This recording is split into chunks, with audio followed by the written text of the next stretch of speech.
agora na Bienal, estamos tendo os eventos de quadrinhos, assim, nesses contextos de crise que a gente tá, né? Que tá todo mundo falando na crise já faz um tempo, acho que a gente sempre esteve em crise, né? Mas, assim, agora, nesse contexto, eventos como esse, assim, você acha que eles ajudam a aquecer, dão alguma força? Como você avalia dentro desse contexto de... Sim, eu acho que o evento é muito importante pra gente. O mercado de quadrinhos, a gente discute muito o mercado, a cena de quadrinhos, a gente conversa bastante com o Liber off-camera, né? Mas considerando que existe um mercado, essa relação mercadológica dos quadrinhos, assim, ele é um mercado muito particular. Ele sempre se baseou em métodos alternativos. Sim, lógico, existe banca, existe livraria, existem vendas importantes nisso. Existem quadrinhos que são best-sellers, se venderam 10 mil, 20 mil exemplares, mas a questão é que o baixo clero dos quadrinhos aqui, a gente sempre teve que procurar métodos alternativos de vender os quadrinhos. Então, o evento é um método alternativo. A gente está aqui, faz essa venda corpo a corpo, vende pro leitor direto na mão dele, e apresenta a obra, autografa, vende. É uma coisa que a gente sempre precisou. O Liber falou muito bem, a gente sempre esteve em crise. Para nós sempre existiu essa crise. Então, a crise global afeta a gente, sim, claro, mas afeta menos, porque a gente sempre teve esse circuito um pouco alternativo. O que faz um editor? Porque uma galera tem essa dúvida. Então, assim, o trabalho do editor de quadrinhos, ele é basicamente o que eu falei, assim, você trabalha com o autor para tornar a obra... assim, melhor, é diferente. Talvez existe tem um editor chamado Max Perkins. Ele foi o editor do Fitzgerald e do Hemingway e tal. Só? E ele tinha ele sempre falou assim, existe o questionamento do editor, né? Será que nós tornamos os livros melhores ou só diferentes? É um questionamento da minha vida, assim, né? Então, a gente procura tornar melhor. Eu acho que muitas vezes a gente torna eles diferentes do que eles seriam, assim, né? Mas o nosso trabalho é esse, pegar e procurar maneiras de transformar aquele texto do autor em um texto mais ainda do autor, um texto que ele quer falar. Então a gente conversa com o autor diretamente e fala, ó, o que você quer apresentar aqui? Não está claro para mim como leitor o que você está apresentando. Como te quiser fazer? Você também pega erros de todo tipo de natureza. Você vai pegar erros de português, você pode pegar erros de layout, erros de desenho, erro de continuidade. É um trabalho que você vai ter que atentar também.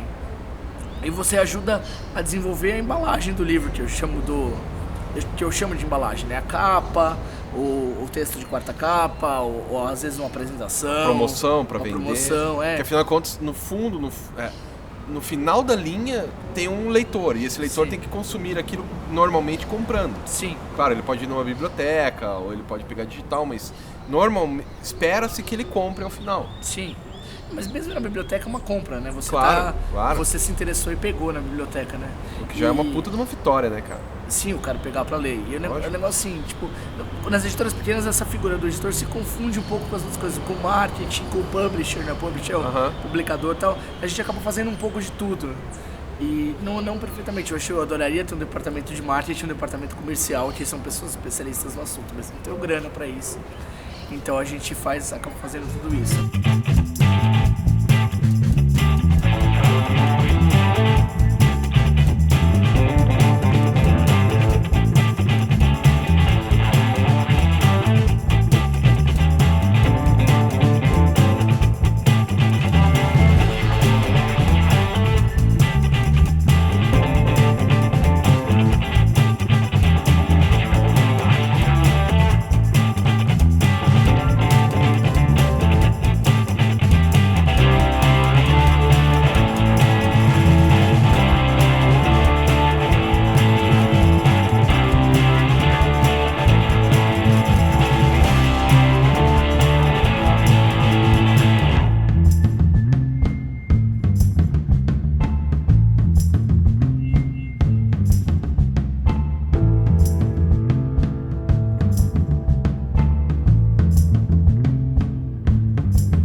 está aqui na Bienal de Curitiba. E ontem teve um bate-papo sobre o Cumbi e o Angola Janga, né, aqui na Bienal, né? Eu acho que a gente podia, de repente, começar até por essas impressões suas da Bienal e dessa conversa com o pessoal. O que você achou, assim, como é que foi? Olha, acho que é um espaço incrível poder estar aqui na Bienal de Curitiba. Já é, pelo menos, eu acho que é a terceira vez consecutiva que eu venho para cá.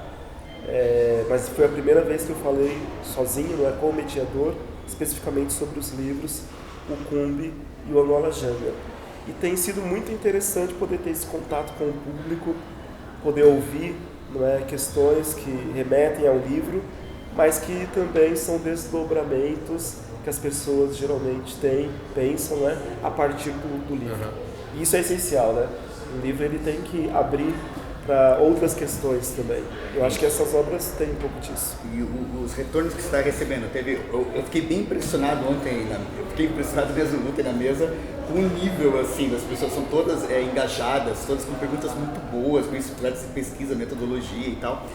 E eu fiquei curioso para isso, assim, o retorno que você está recebendo pelo livro, assim, o que você está achando desse retorno, assim, Cara, no caso desses últimos 2 livros, isso já tinha acontecido no Cumbi, no Encruzilhada, não é? Um pouco menos.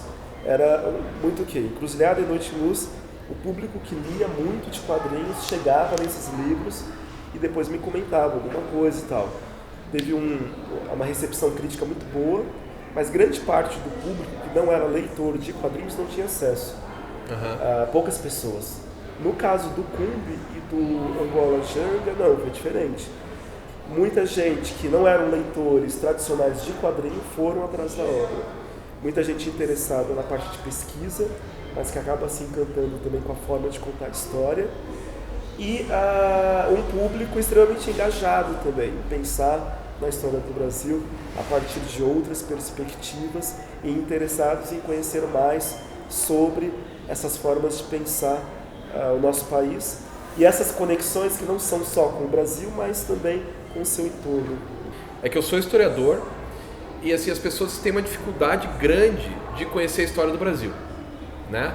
Em parte porque a história talvez do Egito, da Grécia, graças a Hollywood, tal, seja mais fascinante de alguma forma, né? Para essa pessoa, eu vi um filme e tal, então o cara se imagina daquele jeito e não vai efetivamente estudar a história. E me parece que tem uma certa rejeição da história do Brasil, tipo, não quero ver isso. Eu, moleque mesmo, eu vivia isso, né? E me parece que iniciativas como a sua melhoram, além de contar a história, melhora a vontade de alguém querer aprender história. Eu acho que isso é mais importante, talvez, até, do que a história que está sendo retratada. Você chegou a ter algum contato com historiadores depois que o livro foi lançado? Porque antes sim, né? Você até fez com a ajuda de historiadores, enfim. Mas depois que acabou o livro, você teve contato com outros historiadores que estão utilizando a sua obra para ensinar a história?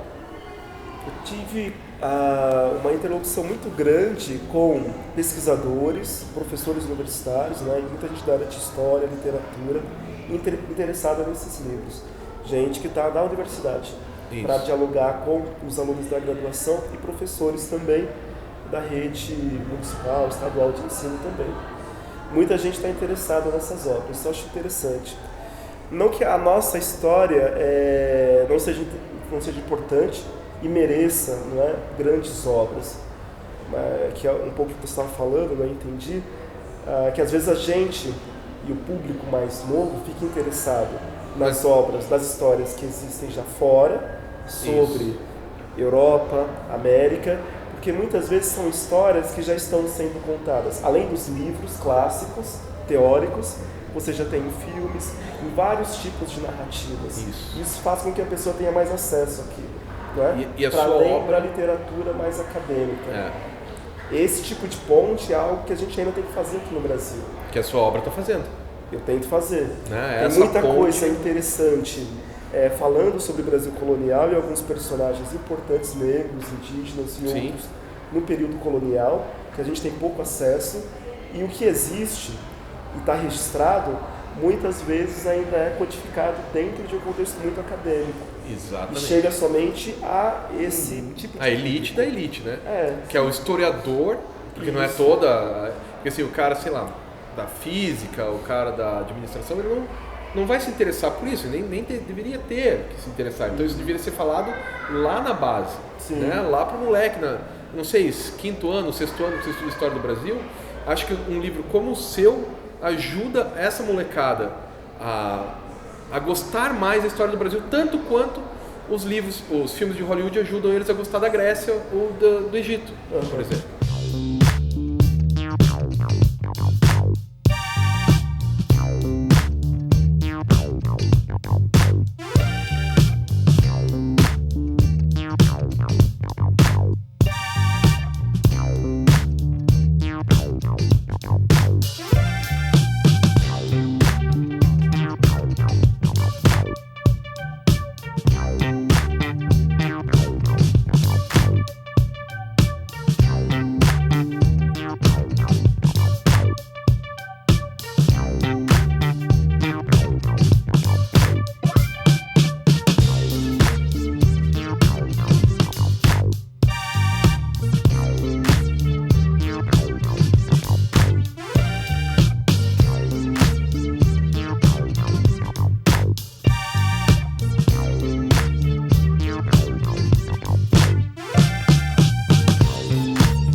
Foi bacana, né? O dia começou meio fraco, mas depois aumentou bastante, né? Veio bastante gente aí, quase não dava para andar aí uma hora. Vendeu legal. Ontem foi bacana, hoje foi melhor ainda. A maioria já conhece, tal, gente que já comprou os exemplares anteriores e quer saber o resto da história agora, né? Ou gente que está vindo de fora da cidade e quer conhecer o super-herói aqui de Curitiba.